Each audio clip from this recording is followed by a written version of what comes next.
Magomed Ankalaev has never been known as a big talker, but in the build-up to UFC 320, he let his emotions spill over when addressing his rival Alex Pereira. Are you upping the wrestling training? Are you doing more wrestling training in this training camp? And if he's training the same as always training, a lot of wrestling in our training. You know what I mean? Don't get me wrong. That's what built him to be who he is in the UFC. It was Glover's style of wrestling, the way that he trained. Even guys go, oh, he keeps his hands down, look at his head. Okay, but go and try to hit his head on the fight, see if it's hard, see if you can.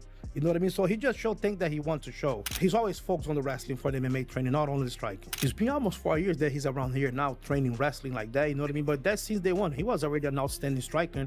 So Glover helped to put all the grappling together, to put the takedown defense, to put everything, right? So he's constantly trying to evolve. The Dagestani champion, usually reserved and focused on the technical side of fighting, decided to fire back after Pereira's constant digs. He dismissed Pereira as a clown and claimed that their first fight was a one-sided beating that he controlled from start to finish. To make matters more intense, Ankalaev even promised that this time he wouldn't leave it in the hands of the judges. He boldly predicted that Pereira would suffer yet another knockout loss, saying his Brazilian opponent has already been stopped 3 times in his career and will soon face his 4th. In classic fight hype fashion, he even added a taunt about Pereira needing to head to the tire shop right after their fight, clearly aiming to get under his skin. Ankalaev goes off on Alex Pereira. He said, "This clown who I'm fighting said I'm hiding from him.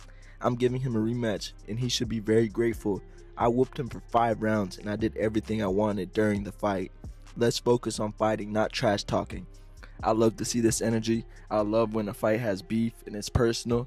Hopefully it turns out to be a great fight." The rematch between these two is scheduled for October 4th at UFC 320 inside the T-Mobile Arena in Las Vegas, and it has quickly become one of the most talked about events of the year. Their first fight, which took place just 7 months earlier, ended in a unanimous decision victory for Ankalaev. That result gave the Dagestani fighter the light heavyweight belt and left Pereira looking at the first loss of his career at 205 pounds. Despite the decision outcome, Pereira immediately began lobbying for another chance, and the UFC decided to book the rematch, setting up a heated second chapter. I believe that if Ankalaev starts to deal with a bit of adversity on the feet, he will look for those takedowns and likely find them. You know, Pereira is very good at keeping his range, but at times we see him get backed up, at times we see him get tall, and usually if somebody's able to throw a few shots that can seem to be effective right to your head, that opens up your chance to change levels and shoot in. And I think Ankalaev, even though he's not as much of a grappler as a lot of the Dagestani guys, he will look for tie-ups. He will find his way inside if he doesn't like what he's seeing on the feet. What was interesting and alarming, if you're a Pereira fan, he was totally content with staying on the feet with Alex the whole time. And that was sort of weird too, because I saw everybody saying before that fight, Ankalaev is just a grappler and Pereira is just a striker. Pereira is pretty much just a striker, but Ankalaev does most of his work on the feet as well. So he, you know, just because he's got no mustache and he's got the beard of a grappler doesn't mean that's exactly what he does. So I assume we will see more grappling in this fight. Now Pereira, he's obviously a black belt now. He got that off one of his greatest knockouts, but we'll see how he deals with it. But I really think offense is the key if Pereira wants to win this fight. Ankalaev's sudden willingness to talk trash is a little surprising given his reputation. Normally, he prefers to let his fighting do the speaking, relying on his skills to make the point, but Pereira's repeated claims that he was hiding or ducking him pushed him into the war of words. While Ankalaev insists he's not interested in trading insults, his own jabs at Pereira suggest otherwise. His message is clear though. He believes the Brazilian's time at light heavyweight is done, and that the rematch will end much quicker than the first fight.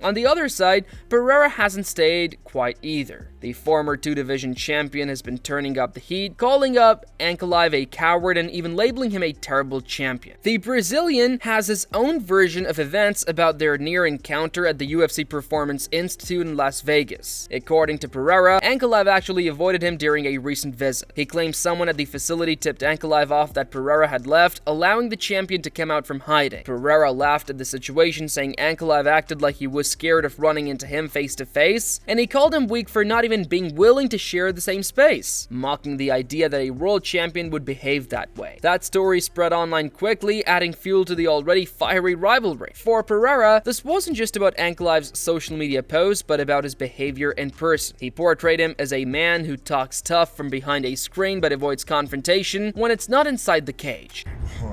Uma coisa até engraçada que aconteceu ali agora, a saída do PI, né? Eu vi ali o treinador do Ankalaev, eu fiquei ali na minha, mas não vi o Ankalaev. O engraçado foi na hora que eu saí do PI, e aí quando eu cheguei no carro, né, um cara do meu time, né, tava lá dentro ainda, né, e viu, tipo, a menina do PI falando pro Ankalaev, pode vir, ele já foi embora já. Tipo, porra, escondendo o cara, escondendo o cara na salinha ali, velho. What makes the rematch intriguing is how both men have prepared since their first clash. Pereira took time off after his unanimous decision loss, giving his body and mind the chance to recover. His camp reports that he has looked sharper than ever in training, and his released clips show a fighter intent on making adjustments. Known for his brutal knockout power, Pereira has been focusing heavily on shoring up the parts of his game that cost him in the first fight. Fans are eager to see if he can close the gap and change the outcome, rewriting the narrative that Ankalaev is simply too much for him. For Ankalaev, the challenge is to prove that his first victory wasn't a one-off. He has been clear about what he expects this time. No decisions, no debates, and no room for controversy. His prediction of a knockout is bold, considering that his style has often leaned more on control and dominance rather than finishing fights. Let's remember, we all know Magomed won the first one. If Pereira wins the second one, well, of course you do a rubber match. You settle it once and for all. There could be a little bit of truth to that statement. Pereira goes out there and smokes him. If he was to do that, then yeah, maybe there wouldn't be a third match. Sonnen also weighed in with his own take in the fight. The outspoken former UFC contender admitted he wasn't even a fan of the initial booking between Ankalaev and Pereira, saying the UFC had basically exhausted all other options before pairing them up. According to Sonnen, the promotion tried to set up other contenders like Alexander Rakic or Khalil Roundtree. That's how the first meeting came about. Sonnen wasn't enthusiastic about a rematch either, pointing out that nobody really asked for it the first time, so running it back seems like a forced move. He also questioned what happens if Pereira wins, since that would practically guarantee a trilogy fight, something he doesn't think fans are calling for. I believe if Pereira is to win, it's got to be in dramatic fashion. I do not believe that they can go 5 rounds and that Pereira is going to get the jump on him. It's a matchup issue. I don't think if these guys fought 5 times or they fought 500 times, this is going to switch. Now, whether I'm right or wrong, I am speaking for the fan base. And you don't have a business because you have great fights. That's make-believe. You don't have a business because you have wow moments. That's make-believe. This is just a made-up way the story is told. You have a business based on one thing only, which is anticipation. Doesn't matter how good the fight is while it's going on or when the fight is over. It is anticipation.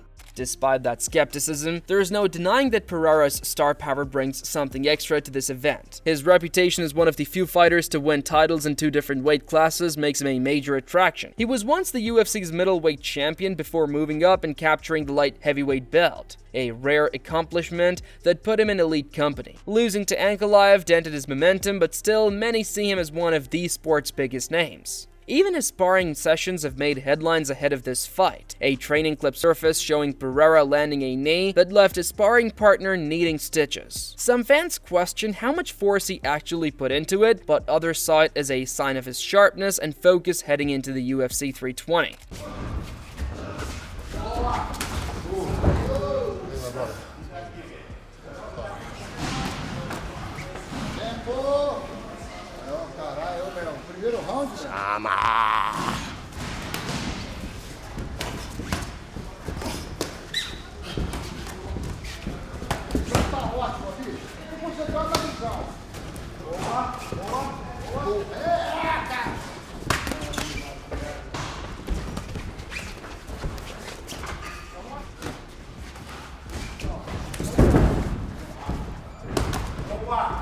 Opinions among fighters have also been split. Dominic Reyes, for instance, leaned toward wanting Ankalaev to win, but not because he dislikes Pereira. Quite the opposite, he admitted that Pereira is his friend and even spent an entire training camp with him. For Reyes, it would feel wrong to fight someone he's close to, so from a personal perspective, he'd rather face Ankalaev if it came down to it. That kind of loyalty shows how respected Pereira is among peers, even as they gear up for potential clashes in the same division.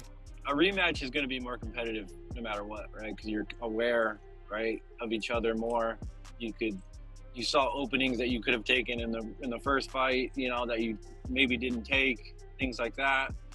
Maybe you're worried about this thing that never happened, so you could be more free. You know, you never know. But I think it's going to be a more entertaining fight in terms of action, because it was kind of slow last fight, and we didn't really see Pereira really pull the trigger like he should have. But that could have been just Ankalaev just doing his thing and stifling him, a great game plan and keeping him on his heels. But we'll see, man. I got no predictions or understanding of really what exactly was going on with them, because obviously I'm a week before them. Sure. So I've been being focused on what I got to do here. I guess next week, after I win this fight and I'm in Vegas, we could have this talk again, and I can give you a more detailed breakdown. That'll happen at UFC 320 a week after you. But like, do you prefer one guy to fight over the other, or it's so out of beyond of what you're thinking about at the moment? Well, the only reason I want to fight Ankalaev is because I'm friends with Pereira, right? I did a full camp with him, Good point. Yeah. On the flip side, Rashad Evans had a completely different reaction. The UFC Hall of Famer was actually encouraged by Pereira's fiery comments, especially his outburst when he branded Ankalaev as a weak champion. Evans believed that side of Pereira, more aggressive and outspoken, was a sign of him tapping into his savage instincts. For Evans, that's exactly what Pereira needs in order to succeed. He argued that MMA isn't about being polite, it requires a ruthless mentality, and he was glad to see Pereira embracing that in the lead up to the fight. He showed he's a coward. We'll see. He's hiding now. We'll be in the cage, locked in there, unless he jumps the fence. He's a shitty champion, this guy. Never heard Alex talk like that about any of his fights. I love that, Jama. I love that. I've got a chance to see Alex a few times just here and there, and I really like Alex as a person, and I like the fact that he's kind of settled down his life a bit. Just kind of really got done. Sometimes success can make you be your own worst enemy, just being so spread out, going here, going there, and you overbook your schedule, and before you know it, you're doing all the other things more than you are actually doing the thing that that you're making your money from. So I'm glad that he's kind of reconnected to that savage part of himself, because listen, this isn't a nice contest. Yeah, it's great you can have respect for your opponent, but there has to be that part of you that is just an asshole, to say the least. You know what I'm saying? You gotta be a savage in there, and for him to tap back into that savagery, he's gonna need that. So I'm glad that he's feeling that way, and I'm glad that he's not liking him. Shake hands and be friends after the competition. The stakes couldn't be higher. Ankalaev is defending not just his title, but his reputation as a dominant champion in a division that has lacked a stable king for years. Pereira, meanwhile, is fighting to keep his legacy intact and to prove that he isn't just another name who got stopped once he hit 205 pounds. If Pereira wins, it almost certainly sets up a trilogy fight, extending the rivalry even further. If Ankalaev wins decisively, it could mark the end of Pereira's run in the division. The upcoming press conference and fight week events are expected to be intense. Both fighters are scheduled to face off in person soon, and the energy promises to be electric. Fans are anticipating a clash not just of styles, but of mentalities. The calm, composed Dagestani who wants to let his skills speak versus the fiery Brazilian looking to reclaim what he believes was taken from him unfairly. As UFC 320 draws near, the storyline has developed into much more than just another title defense. It has become a battle of pride, legacy, and validation.